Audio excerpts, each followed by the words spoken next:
we're constantly losing at least 3 feet a year. The exponential rise in sea level, worse flooding, and continuous soil erosions are affecting people's lives more and more. The scenario we are facing now makes us wonder, a natural disaster actually natural?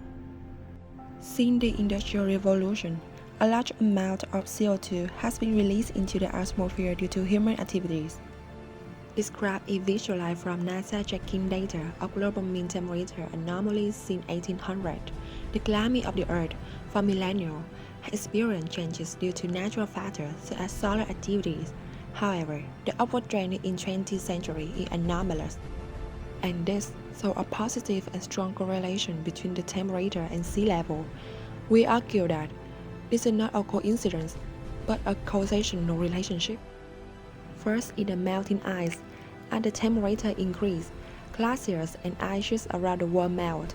The problem concerning scientists in the centuries had not only the ice surface, but also the glacier grounding land. As a warm ocean reaches the bedrock under a glacier, it shifts the grounding line backward.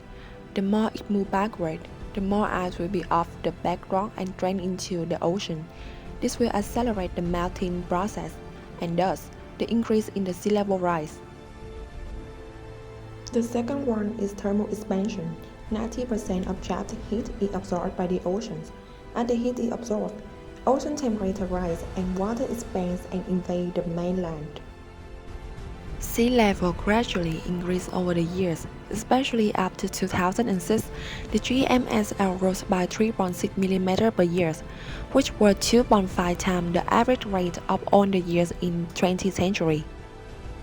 Why do the few millimeters increase in sea level actually matter? The WMO said that while the increase is measured in millimeters, it can add up to 3.2 feet or 1 meter 1 century.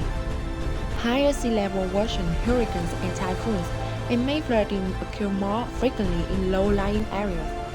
And for people who reside only a few feet above the sea, this will bring devastating threats to their life. To adapt to the ocean invasion into the land, the recollection of settlement has been organized. However, it's not the only measurement that we have. It is not the time for us to run away from our motherland, but to face it and deal with it. Plant mangrove forests, modify land use, reduce the CO2 emissions. At the end of the day, the earth is our home.